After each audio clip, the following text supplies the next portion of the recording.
ज्ञानेन आकाशकल्पेन धर्मा अन्यो गगनोपमान ज्ञेया अभिन्नेन संबुद्ध तं वन्दे दीपदाम्बरम्। दीपदाम पदाम बीच में बिंदी है ना, बिंदी नहीं है क्या? दीपदा हाँ वरम। अब ये इसका वैसे भाष तो कल सब कंप्लीट हो गया था, लेकिन पुनः एक बार इसका अर्थ बताते हुए आगे बढ़ते हैं।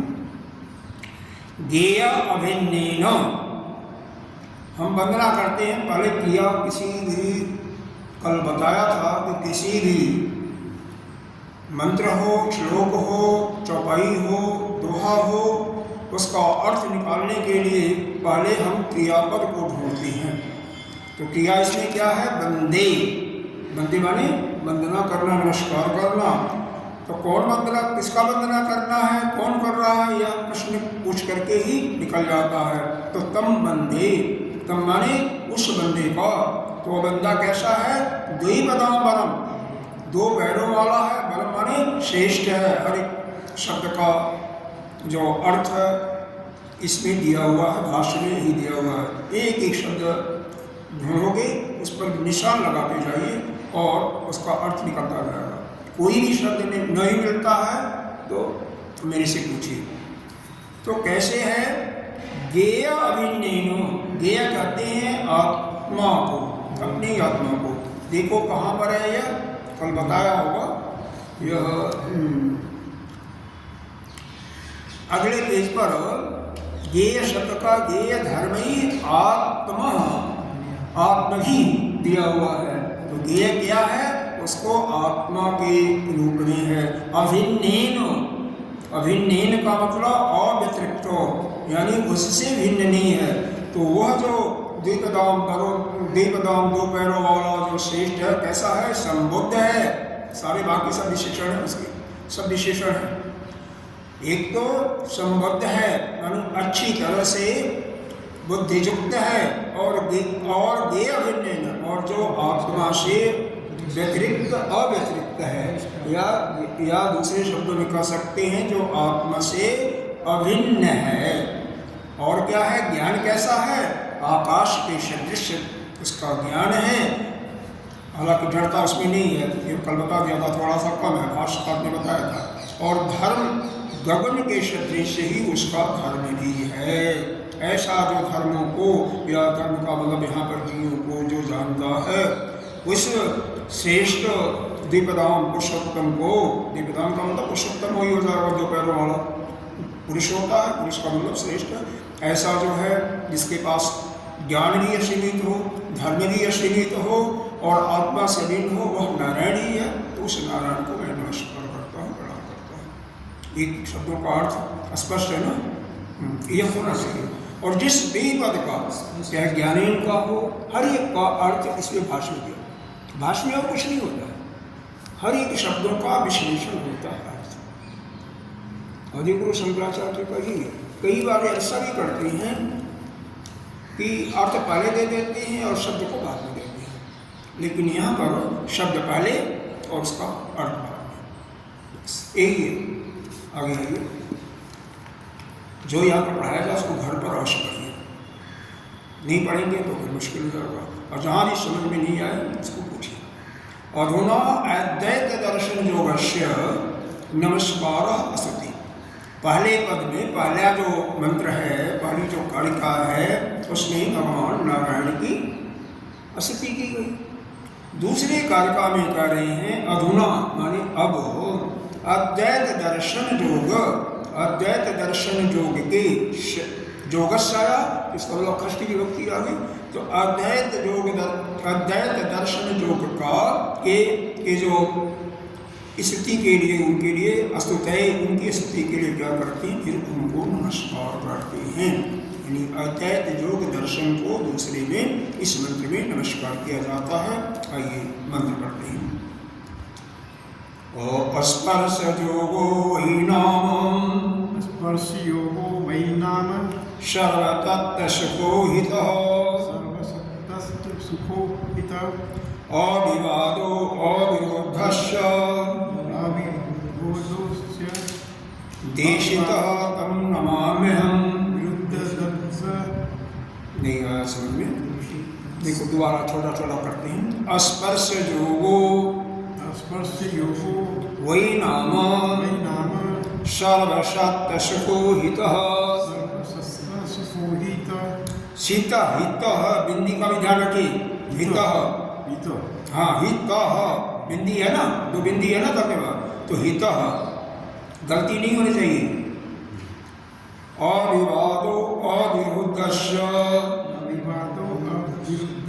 अविरुद्धस्य सह हाँ देशितः तं नमाम्यहम्। देशितः तं नमाम्यहम्।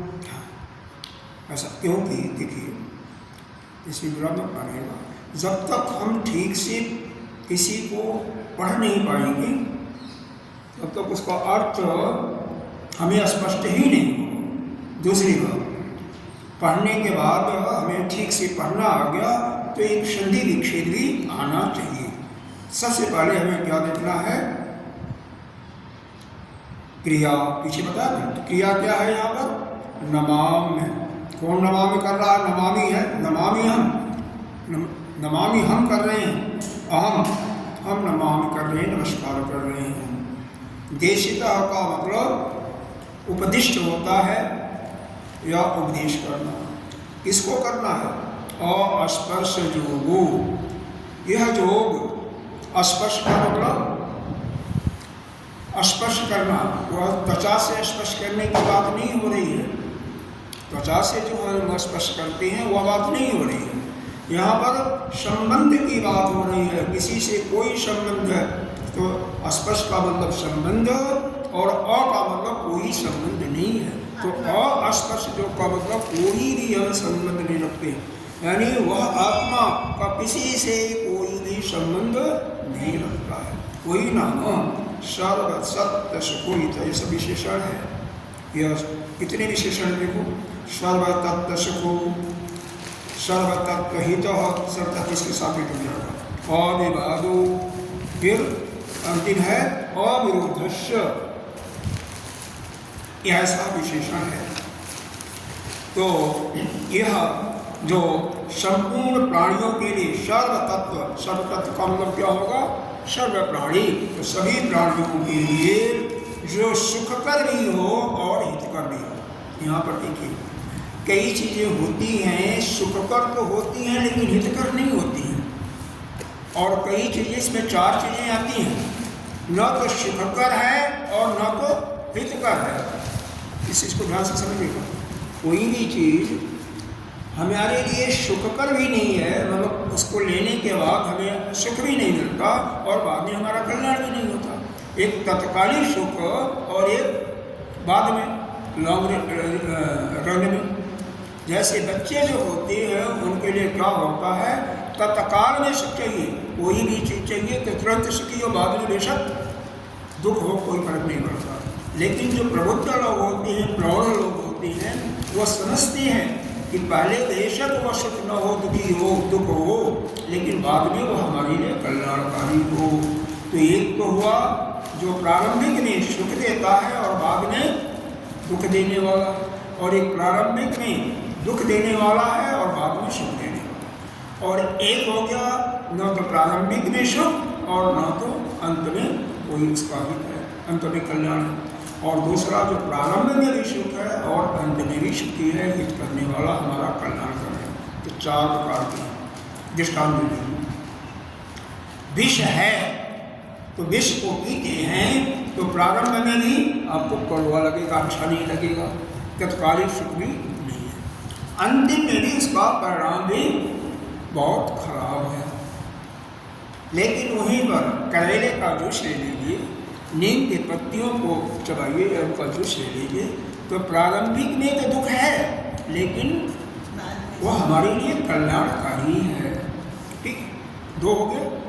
रसगुल्ला ले लिया या कोई और बढ़िया जिसको अच्छा लगता है, प्रारंभिक में सुखकर तो है। मोबाइल ले लीजिए, देखते हैं तो क्या है, सुख कर रहे हैं, लेकिन हमारे लिए क्या है, मोबाइल में दोनों चीज़ें हैं, अच्छी चीज़ें भी हैं, तो हम केवल जो नाना प्रकार के उसमें या खेल हैं या उल्टे पलटे जो कार्यक्रम आते हैं उनकी बात मैं कर रहा हूँ, ठीक। तो बाद में लेकिन क्या हमारे लिए और कल्याणकारी हमारे लिए दुख का ही प्रबोधन करता है। तीन हो गया, प्रारंभिक में सुख और बाद में अहितकर, हमारे लिए कल्याणकारी नहीं है। और चौथी चीज क्या हो गया, प्रारंभ में भी हितकारी है और बाद में भी, प्रारंभ में भी सुख है और बाद में भी हितकारी है। इसका उदाहरण क्या लेंगे, हाँ बोलने में पहला सुख सुख, एक कल्याणकारी, हितकारी, हाँ, चौथा प्रारंभ में भी सुख है और अंत में भी हितकारी है। ऐसा उदाहरण क्या लेंगे आप? उसका नाम नहीं कुछ दे सकते? हाँ, उसका नाम कुछ दे नहीं सकते? नाम तत्कालिक और मतलब अंत में कर सकते हैं नाम, तो इसको तो हमने अपने तरफ से परिभाषित किया है कि सुख और हित, जो सुख कारक भी हो और हितकारक भी हो, इसके चार हमने भेद बना दिए।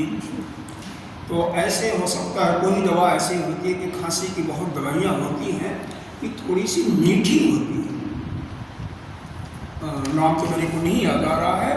कई चीज़ें दवाइयाँ ऐसी आती हैं कि बहुत कड़वी नहीं होकर के अच्छा लगता है उनका टेस्ट और बाद में हमारे लिए कल्याणकारी होता है। जैसे च्यवनप्राश ले लें, प्रारंभ में भी खाने में अच्छा लगता है और बाद में उसका परिणाम भी अच्छा होता है, तो हितकर भी है।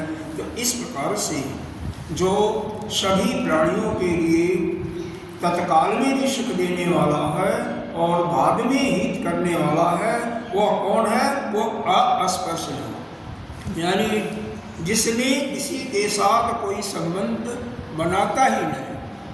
तो अस्पर्श जो, उसका नाम क्या है, अस्पर्श जो, वो कौन है, वही आत्मा, वह ब्रह्म सभी प्राणियों के लिए क्या है, सुख देने वाला, सुख प्रदान करने वाला और सबका कल्याण करने वाला। अविवादो, उसका किसी के साथ कोई विवाद भी नहीं है। हमारा जो अद्वैत सिद्धांत है वह किसी से कोई विवाद नहीं करता। द्वैतवादी चाहे वह न्यायवादी हो, चाहे वैशेषिक हो, सांख्य हो या बौद्ध वाले हो, वो आपस में ही खंडन करते हुए और एक दूसरे को परास्त करते रहते हैं। हमारे सभी मित्र हैं, लेकिन वह तो हमें तो दुश्मन मानते हैं, लेकिन अंत में वो परास्त हो जाते हैं और हमारा विजय हो जाता है। तो अविवाद हमारा, यानी हमारे सिद्धांत का जो अद्वैत सिद्धांत है उसका किसी से विवाद भी नहीं है, किसी से कोई झगड़ा नहीं है, न कोई से अविरुद्ध, सबसे मित्र रखता है, अविरुद्ध, किसी से भी विरुद्धता नहीं है। देशितम, देशित का मतलब होता है उपदिष्ट, यानी उपदेश करता हूँ, ऐसा उस आस्पर्श योग का उपदेश जो किया गया है उसको मैं नमस्कार करता हूँ। वह शास्त्र के अनुसार जो अस्पर्श योग है, यानी वह जो तत्व है ब्रह्म, किसी से कोई संबंध नहीं रखता, किसी के साथ कोई लिप्त नहीं होता और सभी प्राणियों के लिए सुख कारक है और सबका हित चाहने वाला है। आपस उसके अविवादो, कोई उसके अंदर निर्विवाद है, किसी से विवाद भी नहीं है और न तो किसी से विरोध करता है, यानी सबसे अविरुद्ध है। उस तत्व का यहाँ पर उपदेश किया गया है और उसको मैं नमस्कार करता हूँ। यह समझ में आया? देखो, हमेशा पहले क्या पकड़ा हमने, क्रिया पकड़ा। क्रिया क्या है, नमामि।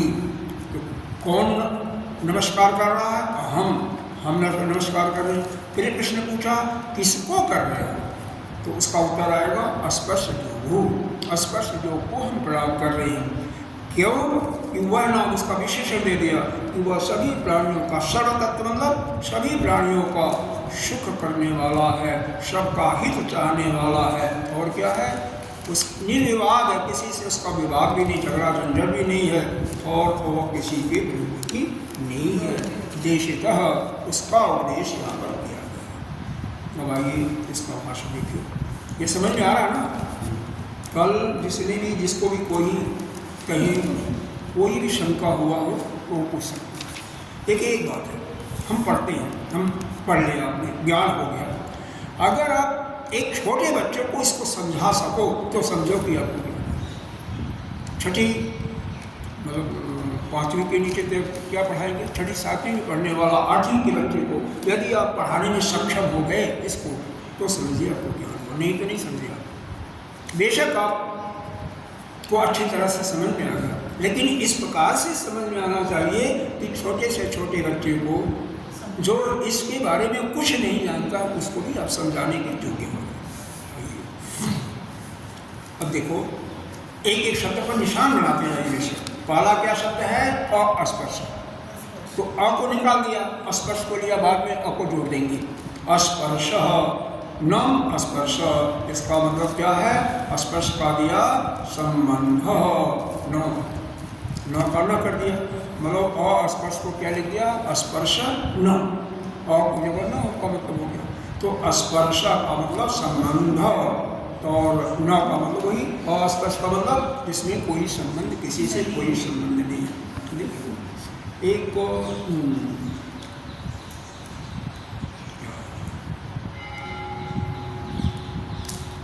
आप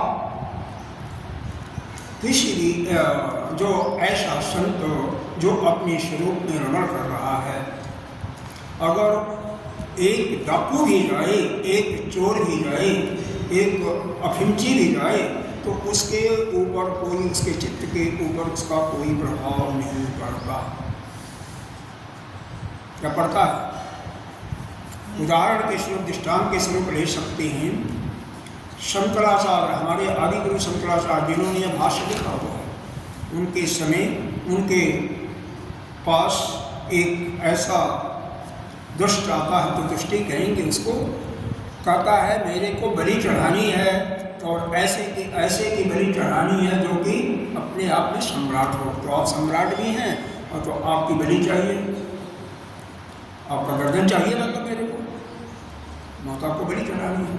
उन्होंने कहा कोई बात नहीं, लेकिन तुम ऐसे समय में आओ जबकि हमारा कोई शिष्य वहाँ पर मौजूद न हो, और वह समय केवल अर्धरात्रि का हो सकता है।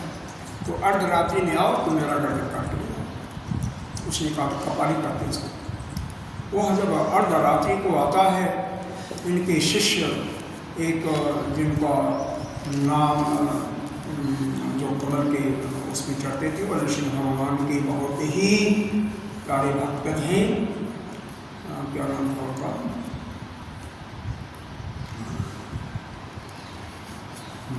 नाम भी है। तो उनके मन में जैसे ही अर्धरात्रि होने को होती है, उनके मन में एक ऐसा विचरण पैदा होता है कि लगता है कहीं कुछ गड़बड़ होने वाला है। एक बैग नरसिंह भगवान के बहुत तगड़े उपासक थे। नरसिंह भगवान की उनके अंदर पूरा शक्ति आ जाता है, और 1 सेकंड के अंदर दौड़ते हुए वहाँ पहुँचते हैं। वहाँ पर वो कपाली तलवार निकाल कर गर्दन काटने वाला ही था, तब तक उसके हाथ से तलवार छीन करके उसी का गर्दन साफ कर देते। ऐसी शक्ति। तो हाँ, जो हाँ जादूगर बोल रहे हैं, जादूगर बोल रहे हो, जादूगर जादू दिखाता है ना, वो जादूगर है, लेकिन वो जादूगर तो नहीं था, वो जादूगर नहीं था, वो तो हकीकत करना है। ऐसा है कि उपासक के अंदर उपासक के गुण आ जाते हैं। यह देखो वेद में तो लिखा हुआ है, ब्रह्मविद, जो ब्रह्म को जानने वाला ब्रह्म हो जाता है। ब्रह्मविद ब्रह्म ही होती, धर्मविद धर्म ही होती। तो जो ब्रह्म की उपासना करेगा तो वह ब्रह्म ही हो जाएगा। जो भी आपका आराध्य होगा उसी का ध्यान करेंगे, उसी का चिंतन करेंगे, तो उसके गुण अपने अंदर अपने आप आ जाते हैं, स्वतः आ जाते हैं। आप करके देख लीजिए, लेकिन बाकी कोई काम नहीं करना, यह नहीं कि संसार का भी काम करते रहो और वो भी करते रहो, तो संभव है दोनों नहीं। साइड हाँ, बिल्कुल सब कुछ वैराग्य लेकर के करो, जिसका भी उपासना करोगे उसी के गुण आपके अंदर और बहुत आसानी से, और वह कार्य करने में आप भी सफल होगे। तो रामकृष्ण में काली माँ, रामकृष्ण तो यह स्पष्ट योग ऐसा है कि किसी से कोई संबंध नहीं रखता, यानी वह आत्मा, वह ब्रह्म किसी से कोई संबंध नहीं रखता। कीचड़ में कमल, हाँ कमल उसका उदाहरण है, कमल कहाँ रहता है? कीचड़ में, लेकिन वह कीचड़ से उस पर कोई कीचड़ का कोई प्रभाव नहीं पड़ता। तो ही निर्लिप्त रहना, तो यह आत्मा वह ब्रह्म सभी से निर्लिप्त रहता है, सभी के संग रहता हुआ। देखो मच्छरों में भी है, जो पड़ों के अंदर कीटाणु होते उसमें भी है, एक संत में भी वही आत्मा है, लेकिन किसी से भी वह संग नहीं करता, सबसे असंग है।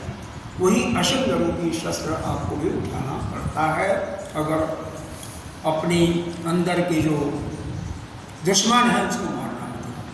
तो अब देखिए स्पर्श का मतलब हुआ स्पर्श, तो अस्पर्श का मतलब जहाँ पर कोई संबंध न हो।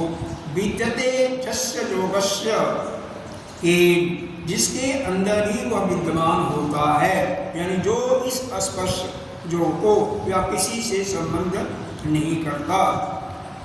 केनचित कदाचित सो अस्पर्श योगो ब्रह्म स्वभाव एव, तो कहते हैं, तो उसे क्या कहते हैं? जिसका किसी से और कभी भी, केल कभी भी और कदाचित नहीं, केल मतलब किसी से और कदाचित मतलब कभी से, कभी भी किसी से कोई संबंध नहीं होता, उसको क्या कहते हैं? उसका स्वभाव ब्रह्म ही है, वो ब्रह्म ही है। वही नाम थी। बाद में यह किसका हो गया? स्पर्श का परिभाषा। और स्पर्श का परिभाषा स्पर्श से शुरू किया कि जिसका संबंध किसी से नहीं होता उसको हम क्या कहते हैं? अस्पर्श। जस्य जोगस्य, उसको धारण करके कभी भी और किसी से कोई किसी का जो संबंध नहीं होता उसी को कहते हैं वो ब्रह्म स्वभाव, यानी ब्रह्म भाव वाला ही है, यानी अपने स्वरूप में रमण कर रहा है। अब गाँव में आया वही नाम आया ना, वही नाम आया, वही नाम। अरे देखो मंत्र कारिका में देखो अस्पर्श जोगो वही नाम, अस्पर्श जोगों की बात क्या है? वही नाम। उसको वही नाम को यहाँ पर अर्थ दे रहे हैं, यह नाम इति है ब्रह्म विदाम अस्पर्श योग, इसलिए दे रहे हैं कि वह ब्रह्मविद है, ब्रह्म को जानने वाला है, और उसका नाम अस्पर्श योग है, इसी नाम से वह प्रसिद्ध है। इसका अर्थ यही है, जो वही नाम दिया उसका यही है कि वह ब्रह्म को जानने वाला है, और उसका नाम अस्पर्श योग है, इसी से प्रसिद्ध है। हर एक शब्द जो हैं उन पर यहाँ पर भाष्य में अगर हल्का सा अंडरलाइन कर देंगे तो वह अर्थ कभी भी आप भूलेंगे तो वहाँ से पकड़ सकते हैं। अभी पकड़ना शुरू कर देंगे तो कितना भी कठिन से कठिन, क्लिष्ट से क्लिष्ट शब्द होगा उसका अर्थ यहीं पर खुल जाता है। अगर यहाँ पर नहीं खुलता है तो आनंद गिरी का टीका है कैलाश वालों का, वहाँ से खुल जाता है। वहाँ से देखें, वहाँ से भी नहीं खुलता तो टिप्पणी में खुल जाता है। टिप्पणी भी उसमें दूसरी पुस्तक आपके हमारे पास है।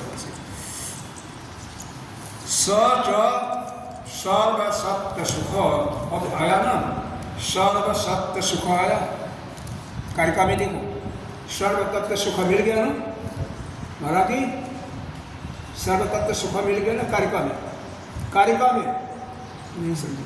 कारिका का मतलब जो पहले मंत्र आया है उसमें है ना, दूसरी कारिका में सर्व तत्व सुखो, पहली लाइन के अंत में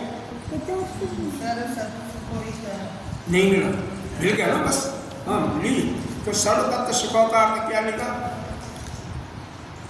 सर्व सत्य सुख भवति कश्चित अत्यंत सुख साधन विशिष्टो अपि दुख रूप। वही जो जथा जैसा कि हमने बताया है सुखकारी हितकारी नहीं होता। तो उसको 4 प्रकार से आपको दिया, उसी को बताया कि सभी प्रकार का सुख देने वाला वह हमेशा सुख कारक नहीं होता बल्कि दुख रूप का भी होता है। जैसे तपस्या, अयम तु न तथा, अयम तु न तथा, किंतु ऐसा नहीं है। क्योंकि क्या है, कई बार ऐसा होता है, तो उसका उदाहरण तो हमने दृष्टांत दे दिया। जैसे कोई चीज़ आप खा रहे हैं, शुरू में तो सुखकारी हो सकता है, बहुत सुंदर लगे, लेकिन बाद में उसका परिणाम दुख स्वरूप होता है। जैसे हमने रसगुल्ला का उदाहरण दिया, क्योंकि क्या बढ़ाएगा आपका इस नाड़ियों में कंजेशन करेगा, जिसको शुगर की या मोटापा की या ब्लड प्रेशर की ये सब बीमारियाँ उससे बढ़ेंगी। यथा तपः, यहाँ पर तपस्या का भी हवाला दिया कि तपस्या अगर करते हैं तो पहले दुख होता है और बाद में सुख होता है। अयम तु न तथा, लेकिन ये हमेशा ऐसा, अयम यानी यह, तु न तथा, ऐसा हमेशा नहीं है। किम तरही, तो कैसा है, फिर कैसा है। किम तरही का मतलब फिर कैसा है, प्रश्न पूछ रहे हैं भाष्यकार, स्वयं प्रश्न पूछ रहे हैं, किम तरही, फिर कैसा है। कहते हैं सर्वसत्ता नाम सुख, सभी प्राणियों को सुख देने वाला है। यानी वह आत्म तत्व जो है, ब्रह्म तत्व, सभी को हमेशा सुख देने वाला है। समझ में कि उससे मतलब उसको अगर धारण कर लोगे, उस स्पर्श योग को, जो उसके गुण है उस गुण को धारण कर लेगे, तो कभी भी किसी को भी आपसे दुख नहीं होगा, बल्कि आपको सुख ही सुख होगा। सभी प्राणियों को आपसे सुख, वही चीज बता रहे हैं। तथा इह, आगे पढ़िए, तथा इह भवति कश्चित् विषय उपभोग सुखो न हितः। तथा ही मतलब इस प्रकार से भवत माने होता है, कश्चित् कोई कोई विषय का उपभोग सुखो न हित, सुखदायक तो है लेकिन हितकारक नहीं होती है। ये पहले क्लियर कर दिया था, हा? पहले तो सुखदायक है लेकिन बाद में हितकारक नहीं। अयम तु किंतु सुखो हितस्य नित्यम प्रचलित स्वभावात्, किंतु यह तो यह जो आत्मस्वरूप है हमेशा अविचल स्वभाव, इसमें कोई परिवर्तन, अविचल मतलब कोई परिवर्तन नहीं होता है। अविचल स्वभाव होने के कारण केवल केवल सुखदायक ही है। नित्यम, नित्य, नित्यम का मतलब हमेशा, नित्य, हाँ, प्रचलित स्वभाव, प्रचलित स्वभाव मतलब इसका स्वभाव जो है अप्रचलित स्वभाव। यहाँ पर क्या पढ़ेंगे, नित्यम के बाद अप्रचलित स्वभाव, मतलब इसके स्वभाव में कोई विचलन नहीं होता। फिर आया है अविवाद, आया है ना, क्या आया मंत्र में, अविवाद आया है ना, दूसरी लाइन में, दूसरी लाइन का पहला शब्द, तो अविवाद आया है, तो उसी के लिए कर रहे हैं। किम च अविवादो, अविवादो, और क्या आया है, विरुद्ध वदनम, तो उसका मतलब क्या आया, पक्ष प्रतिपक्ष परिग्रहेण जस्मिन विद्यते सो अविवाद, यानी पक्ष और प्रतिपक्ष स्वीकार करके जो विरुद्ध एक दूसरे के प्रति वह कहते हैं उसमें विवाद नहीं होता है, उसी को अविवाद कहते हैं। हमेशा एक पक्षी होता है, पक्ष वाला, एक पक्ष आप कुछ कर रहे हैं और दूसरे पक्ष वाले मान लो वो है वह कुछ अलग कर रहे हैं, उसी का खंडन कर रहे हैं, लेकिन उसमें भी कोई जो विवाद स्वीकार नहीं करता तो उसी को निर्वाद करता है। हाँ, जैसे अद्वैत मत जो है, यह जितने द्वैतवादी हैं वह क्या कहते हैं कि अब अद्वैतवाद क्या है, यानी आपका जो सिद्धांत जिसको पढ़ रहे वह क्या है कि इस सृष्टि में केवल एक ही तत्व है और वह ब्रह्म है, उसके अतिरिक्त कुछ नहीं है। बाकी यह जगत की और जीव की सत्ता जो प्रतीति हो रही है वह मिथ्या है, यह आप कहते हो। प्रतिबिंबवाद का यहाँ पर सिद्धांत है। प्रतिबिंबवाद का मतलब क्या है कि यह जो जीवात्मा बीच में बैठा हुआ है, उस आत्मा का ही क्या है, प्रतिबिंब है और कुछ नहीं है। ठीक, यह प्रतिबिंबवाद का सिद्धांत यहाँ पर लाया गया। तो द्वैतवादी में जो आपके सांख्य योग और क्या है, न्याय दर्शन वाले और वैशेषिक दर्शन वाले, यह अलग अलग इनका सिद्धांत एक ही है, द्वैत सिद्धांत, लेकिन बीच में आपस में विरोध है। तो विरोध रखते हुए आपस में खंडन करते हैं, लेकिन हम उनको कुछ नहीं कहते हैं, आपस में लड़ करके वो साफ हो जाते हैं और हमारा जीत हो जाता है। क्यों? सांख्य दर्शन कहते हैं वो परिणामवादी हैं। परिणामवादी होने का मतलब किसी की उत्पत्ति हुई तो उस पहले से पहले कहीं न कहीं मौजूद था, कार्य में नहीं है तो कारण स्वरूप में मौजूद है, तो कारण में मौजूद है इसीलिए वह कार्य परिणित होता है। तो वह कहते हैं सत्य की उत्पत्ति सत्य से होती है, यानी जिसका भाव है वही उत्पन्न होता है। लेकिन दूसरे न्यायिक और वैशेषिक कहते नहीं, यह अभाव है, पहले जिसकी उत्पत्ति नहीं थी उसकी उत्पत्ति अभाव से। तो इस प्रकार से वो आपस में ही एक दूसरे से खंडन करके और अपने आप को एक दूसरे को परास्त करता है, दूसरा दूसरे को। और लेकिन हम किसी से विरोध न करते हुए, हमारा तो किसी से विरोध है ही नहीं है, किसी से कोई झगड़ा है ही नहीं है। हम तो कहते हैं तुम हमारे मित्र इसलिए हो कि तो हमारा काम हल्का कर देते हो। अपने आप ही आप अपने सिद्धांत को, एक दूसरे के सिद्धांत को खंडन करके और हमारा जीत होता है। यह सिद्धांत जस्मिन विद्यते सो अव्याद, मतलब जिसके अंदर यह विवाद ही नहीं होता उसी को क्या कहते हैं, अविवाद।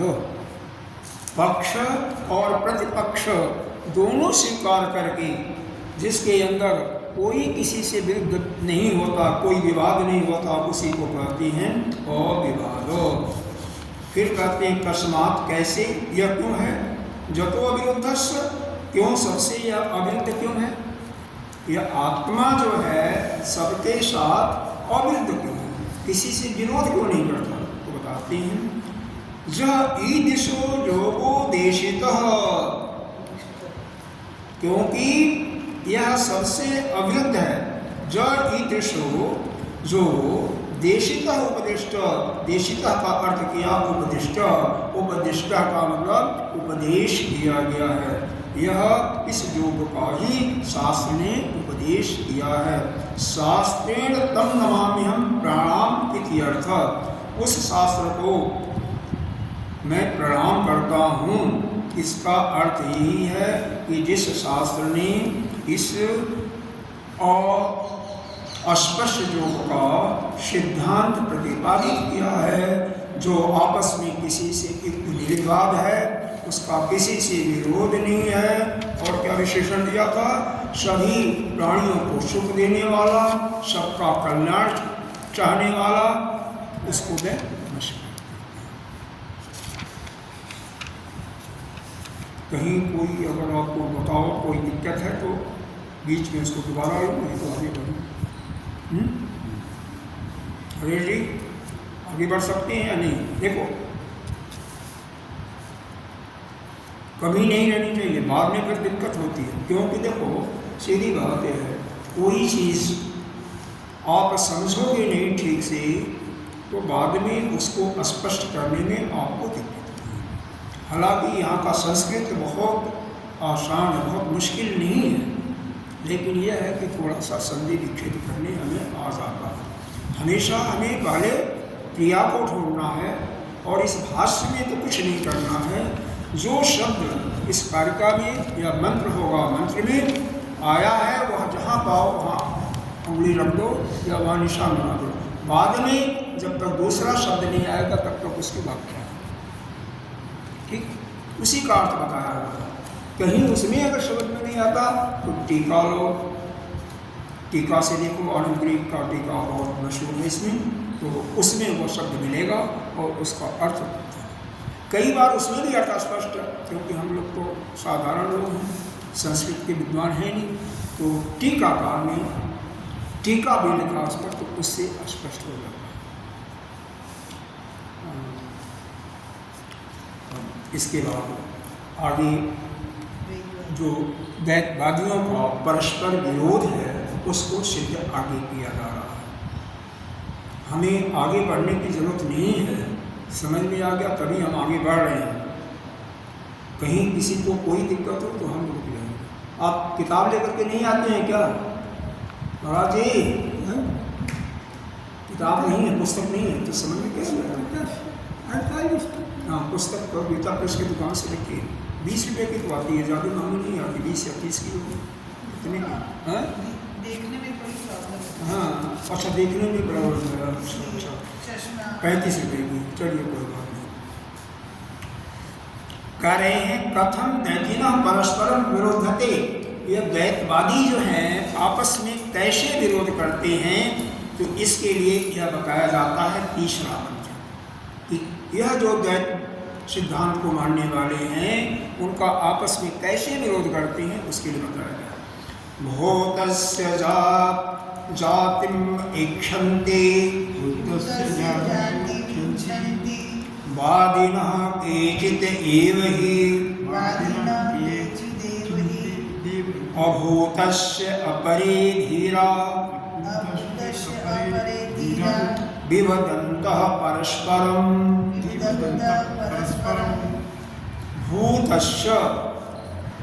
भूतस्य का यहाँ पर यह है सत पदार्थ, जातिम इक्षन्ति, उसमें से वादिनः जो वादी हैं वह क्या कहते हैं, कश्चित एव कोई, कश्चित क्या है कि केचित आया ना लास्ट में, केचित मतलब कोई, उन वादियों में से कोई क्या मानते हैं कि यह सत पदार्थ की उत्पत्ति मानते हैं।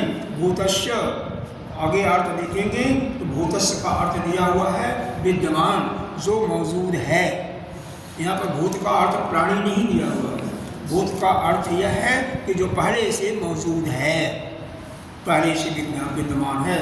तो जो भूत यानी सत है तो उस सत पदार्थ की जाति माने जन्मना, या जाति माने उत्पन्न होना मानते हैं, इक्षन्ति माने विचार करते हैं।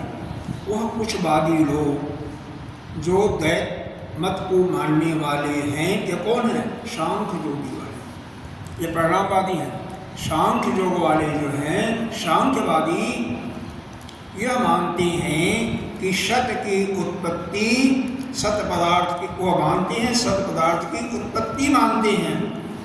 कश्चित और दूसरे क्या हैं, अभूत जो असत पदार्थ, अभूत का अर्थ जब ये विद्यमान हो जाएगा, भूत का अर्थ तो अभूत का अर्थ जो विद्यमान नहीं है यानी असत हो जाएगा।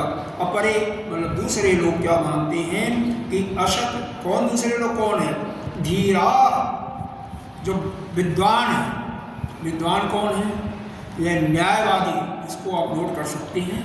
न्यायवादी और वैशेषिक यह तार्किक लोग हैं, तर्क देने वाले हैं, इसलिए इनको धीर कहते हैं। हालांकि सांख्य जो भी तो कपिल मुनि इतने हल्के थोड़ी थे, बहुत विद्वान थे, लेकिन यह तर्क नहीं, यह न्यायवादी तो वही तो जो कोर्ट कचहरी नहीं होते हैं तो तर्क देने वाले ही होते हैं, तर्क से एक दूसरे को परास्त करते हैं। और वैशेषिक वाले भी, प्रहलाद ऋषि का वैशेषिक दर्शन है, बहुत ही गंभीर दर्शन है वो तो।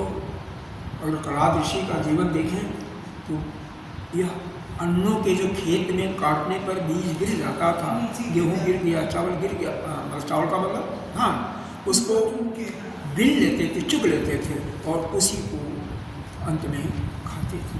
तो ऐसे ऋषि, एक प्रहलाद ऋषि थे जो पीपल के पत्तों को खा करके उसी पर अपना जीवन, ऐसे ऐसे ऋषि तपस्या किए थे। हम लोग तो उनके सामने तो उनके हजारवां लाखवां अंश में भी नहीं जाते हैं। दोनों टाइम या तीनों टाइम कुछ नहीं कुछ नहीं चलता ही रहता है। क्यों महाराज, हम लोग तो उनके सामने क्या है, कुछ भी नहीं है ना। चाहते हैं क्या मिल रहा है, क्या हम लोग का तो संतोष ही नहीं है। तो ऐसे महान ऋषि थे, इसीलिए वह ऋषि जो है हमारे वेदों के श्रुतियों को स्वयं देखा है, अपने नेत्रों से देखा है, उन्होंने अपने मुख से उनकी वाणी निकली है। अभूतस्य अपरे धीरा, अपरे जो विद्वान लोग हैं, तार्किक लोग हैं, जो कि न्याय दर्शन के मानने वाले वैशेषिक लोग ये वदंतः परस्परम आपस में ही लड़ते रहते हैं, आपस में ही लड़ते हैं, परस्पर विवाद करते हुए वो असत पदार्थ की उत्पत्ति मानते हैं। यह हो गया कि भूतस्य यानी जो विद्यमान वस्तु है यानी सत्य पदार्थ की उत्पत्ति कौन मानता है? यह सांख्य योगी लोग, कोई यानी सांख्य योगी लोग और भी हो सकते हैं कि वह सत्य पदार्थ की उत्पत्ति मानते हैं, क्योंकि उनका कहना है कि कार्य कोई भी कार्य होता है तो कारण से उत्पन्न होता है।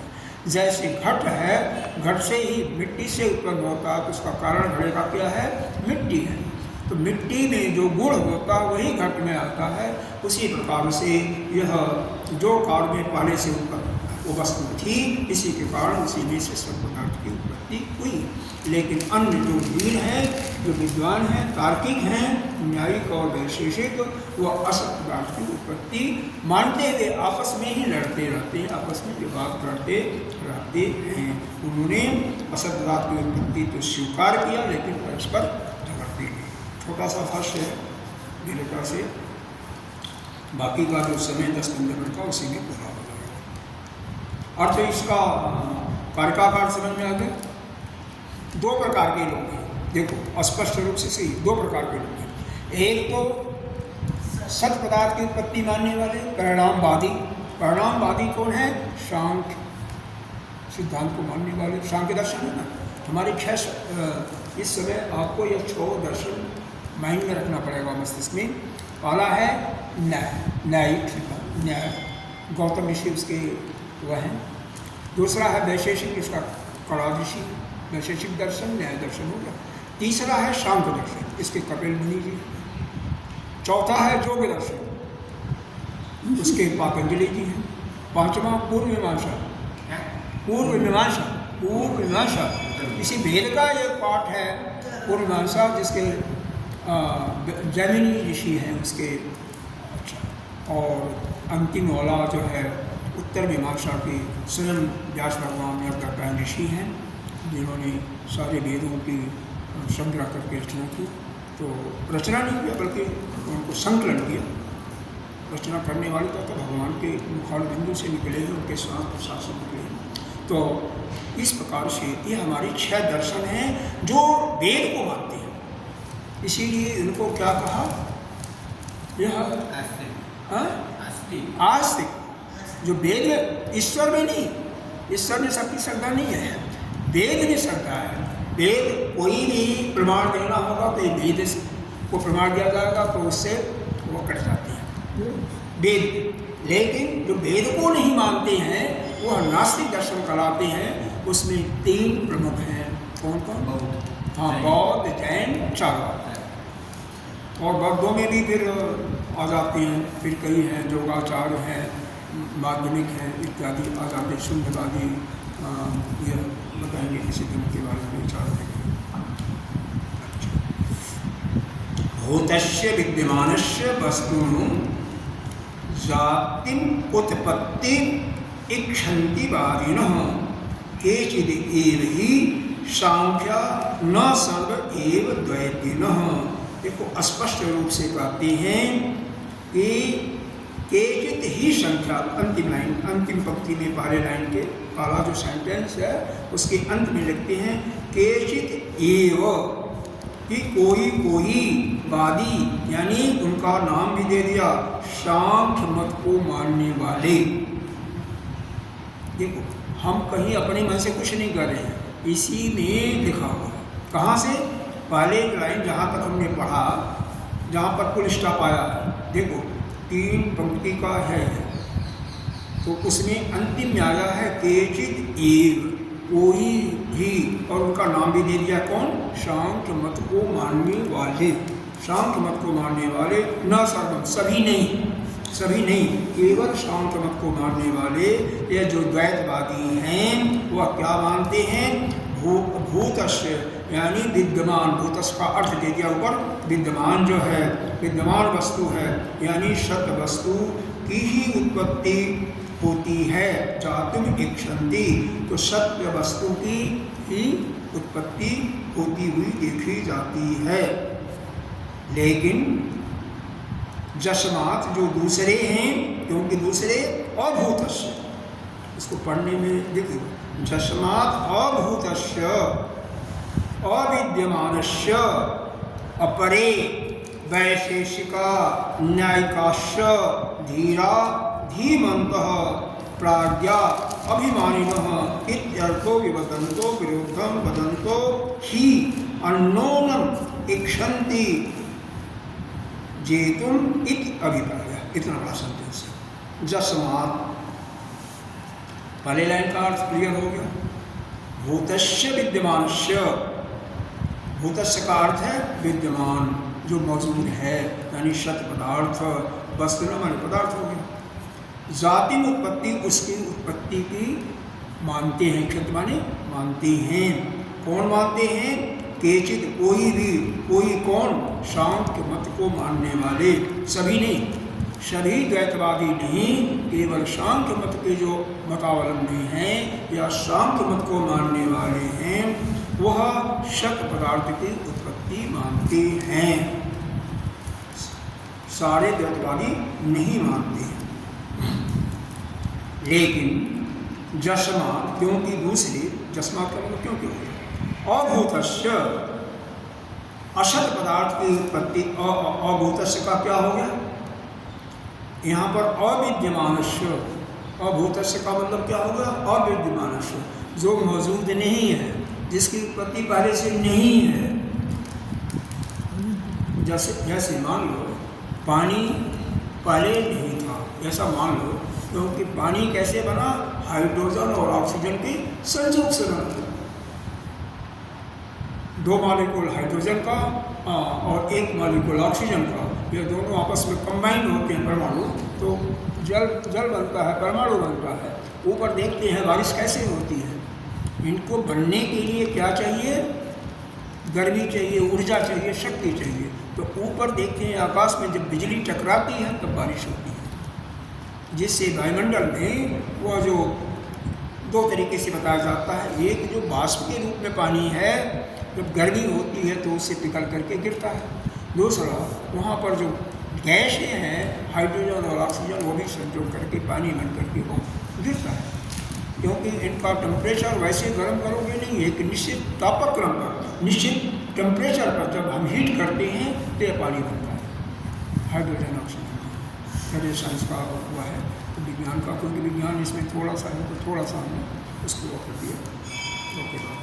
तो यहाँ पर जस्मात्, क्योंकि अभूतस्य, जो अशत पदार्थ है, जिसकी उत्पत्ति नहीं है, जो विद्यमान नहीं है, अभूतस्य का अर्थ दे दिया, अविद्यमान। पढ़ने का तरीका देखो, अ छुपा हुआ है। अरे जी देखिए, अभूतस्य, जस्मात् के बाद अभूतस्य, अभूतस्य नहीं पढ़ेंगे तो गलती कर देंगे। उसी प्रकार से विद्यमान नहीं है, अविद्यमानस्य, तो अभूतस्य का अर्थ दिया अविद्यमान, जो कि मौजूद नहीं है। अपरे, कौन? दूसरे, अपरे माने दूसरे। दूसरे कौन है? वैशेषिक और न्यायिक। न्याय मत के मानने वाले और वैशेषिक मत को मानने वाले वो कौन है? धीर हैं, विद्वान हैं, धीमंता, विद्वानों में भी श्रेष्ठ हैं, यानी तार्किक हैं। प्राज्ञ अभिमान, और अपने ज्ञान के हमारी तार्किक ही होते हैं ज़्यादातर। इत अर्थ, इसका अर्थ यह है कि वह अशत वस्तु को क्या है? अविद्यमान वस्तु का ही उत्पत्ति स्वीकार करते हैं, जो विद्यमान नहीं है उसकी स्वीकार करते हैं। दो प्रकार के हो गए। एक वस्तु जो ऑलरेडी मौजूद है पहले से, उसकी उत्पत्ति कौन मानता है? सांख्य दर्शन के मानने वाले। और दूसरा जो मौजूद नहीं है, उसकी उत्पत्ति होती है, उसको मानने वाले कौन है? न्याय दर्शन के और वैशेषिक दर्शन वाले मानते हैं। जो कि तो देखने जाए तो ये मत अच्छा लगता है। ये मत बहुत मजबूत लगता है। हाँ, बहुत अच्छा। क्योंकि जो वस्तु है उसकी उत्पत्ति कैसे होगी? जो नहीं है उसकी ये उत्पत्ति होगी। ठीक है, लेकिन ये सुनिए, वो तो ठीक है, अब उसके तर्क में हम नहीं जाएंगे। लेकिन यहाँ पे हाँ, यहाँ पर मानने वाले दो प्रकार, इसलिए आपस में खंडन करके वो एक दूसरे को प्रयास करते हैं। दोनों द्वैतवादी सिद्धांत है, दोनों हाँ, वो तो ठीक। जगत की सत्ता को मानते हैं और ईश्वर की सत्ता अलग मानते हैं। अच्छा, हमारा सिद्धांत वेदांत का सिद्धांत है केवल अद्वैतवादी है, मतलब जीव को और जगत को क्या मानता है, मिथ्या करार देता है, प्रतिभाषी सत्ता मानता है। तो वह जो मानते हैं लेकिन आपस में लड़ जाते हैं कि एक तो जिसकी उत्पत्ति है उसकी उत्पत्ति मानते हैं कारण के रूप में, और दूसरे जो है उत्पत्ति नहीं है, अविद्यमान है, असत है, उसकी उत्पत्ति मानते हैं। ठीक, जो भी है आपस में तर्क देते हुए दोनों परास्त होते हैं। अच्छा, तो वह प्रज्ञाभिमानी भी इनको कहा, यानी तार्किक है इसलिए प्रज्ञाभिमानी कहा। देखो, अभिमान किसको होता है, ज्ञान का अभिमान, उसको तार्किक, तर्क जो करने में विलक्षण होता है उसी को कहते हैं प्रज्ञाभिमानी। इति अर्थ, इसका अर्थ ही है परस्पर विवाद यानी विरुद्ध भाषण करते। विवदंतो, विवदंतो माने एक दूसरे के विरुद्ध बोलते हैं। विरुद्धम वदंतो, विवदंत का अर्थ दे दिया यहाँ पर, क्या दिया, विरुद्धम वदंतो, परस्पर यहाँ पर नहीं दिया, एक इन्होंने छोड़ दिया, इस गलती को देखिएगा। तो वहाँ पर अननोन शब्द दे दिया, अननोन। अननोन का अर्थ भी होता है परस्पर ही होता है कि एक दूसरे से, तो परस्पर का भी अर्थ एक दूसरे से है, इसलिए कोई गलती यहाँ पर नहीं है। इक्षंति जेतु अप्राय, वह परस्पर एक दूसरे के जीतने की इच्छा में एक दूसरे को हराने की इच्छा करते रहते हैं, यही इसका तात्पर्य है। कोई चीज़ पूछना हो तो पूछो किसी को। 6 दर्शन बताए आपने। हाँ? 6 दर्शन तो हाँ। नैयायिक, सांख्य और हाँ, सांख्य दर्शन, यहाँ पर दर्शन करना पड़ेगा आपको। योग दर्शन अलग है, सांख्य दर्शन है, ठीक है। सांख्य दर्शन कपिल मुनि जी का है और योग दर्शन उनका है पातंजलि जी का, ठीक है। पूर्व मीमांसा का जैमिनी जी और उत्तर मीमांसा का वेदव्यास जी, ठीक है। ये 6 दर्शन है। योग शास्त्र। हाँ, क्यों इनका नाम जरूरी क्यों है, इसमें इस विशेष करके अलाव शांति प्रकरण में द्वैतवादियों के मतों का खंडन है, तो ज़्यादा इनका बारंबार आएगा। न्यायिक, वैशेषिक और बौद्ध के चारों मतों का, विज्ञानवाद, शून्यवाद का अक्सर इसमें आएगा और उन्हीं के सिद्धांतों की चर्चा की जाएगी और उन्हीं का खंडन किया जाएगा। और जब यह खंडन हो जाएगा तो आपका मन भी बिल्कुल शांत हो जाएगा ना, आपके मन में कोई शंका नहीं रहेगी। जब कोई शंका नहीं रहेगी तो फिर आप ध्यान में बैठेंगे तो बिल्कुल, क्योंकि ब्रह्म एक ही है, वह पूर्ण आपका अंतःकरण परिपक्व हो जाएगा। क्योंकि जितना भी शंका होनी चाहिए वह यह विभिन्न मत वाले करके और आपस में लड़ करके उसको समाप्त कर देंगे। फिर यही करना परम शांति, इसका लक्ष्य ही है परम मोक्ष की प्राप्ति और कुछ नहीं। इस अलाव शांति प्रकरण का क्या उद्देश्य है, मोक्ष की प्राप्ति। इसीलिए पहले दिन ही बताया था हमने, शायद आप लोग को लिए, शायद आप स्पेशली, कि एक ही उपनिषद का श्रवण करके मोक्ष की प्राप्ति होती है। एक नहीं आता है तो 10 को पढ़ो, 10 नहीं आता तो शंकर भाष्य सेट करो, नहीं तो आनंद गिरी के साथ करो, नहीं तो फिर ब्रह्मसूत्र के 4 अध्यायों का पाठ करो, नहीं तो उनका भी भाष्य के साथ करो। अभी नहीं आता पूरा ब्रह्मसूत्र करो, या पहले दिन बताया था इस प्रकार से। एक लाइन और देखें या बंद करें यहाँ? चलो ठीक है, ये नया यहाँ से स्टार्ट हुआ। 4वें मंत्र का जो संगति है, 4वें मंत्र का कल देखेंगे। ओम पूर्णमद पूर्णमिदं पूर्णात् पूर्णमुदच्यते पूर्णस्य पूर्णमादाय पूर्णमेवावशिष्यते। ओम शांति शांति शांति। शंकरं शंकराचार्यं केशवं बादरायणं सूत्रभाष्यकृतौ वन्दे भगवन्तो ईश्वरो वाग्देवी मूर्तिः व्योमवद्